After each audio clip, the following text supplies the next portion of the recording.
The rawest deal in this film is the one doled out to Mona Stevens.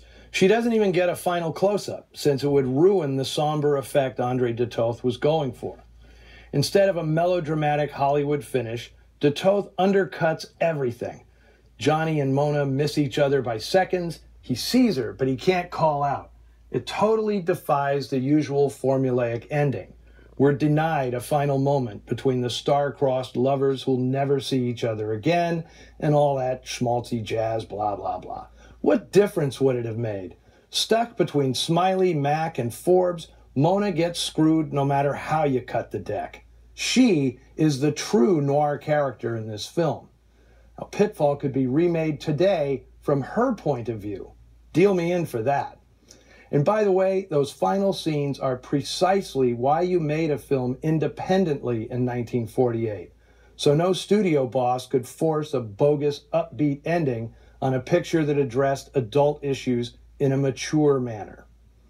Now, she was only a few years into her career at this point, but Lisbeth Scott was a polarizing figure in the business. She was often ridiculed as nothing more than the personal project of producer Hal Wallace. Burt Lancaster and Barbara Stanwyck made no bones about not wanting to work with her due to her limitations as an actress. But André de Toth specifically wanted her for this role, explaining, "I could have made a different picture with a prettier girl than Lisbeth Scott and told the story of that girl and her problems. But that wasn't my movie. That would make it phony if you cast it with Marilyn Monroe or some type like that. I needed somebody real." Well, only in Hollywood would somebody think Lisbeth Scott wasn't a glamour girl. But de Toth's comments show how determined he was not to go the expected route. And he got an effective performance from Scott, her best, in my opinion. Some directors, like John Cromwell, simply gave up on her and left her behaving on camera like a talking mannequin.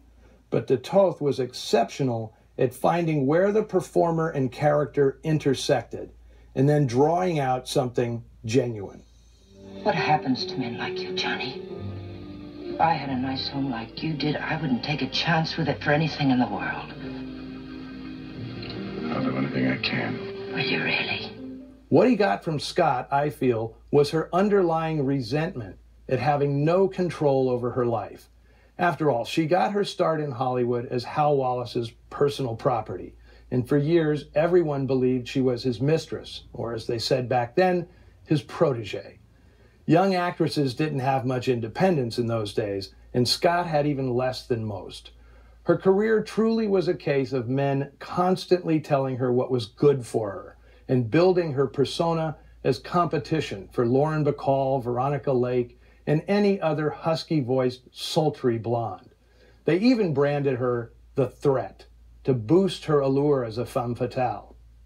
But de Toth, who was one of the great contrarians in Hollywood, with the patchwork career of the freelancer to prove it, tried in this film to scratch away the actress's polished surface and get to the real woman beneath.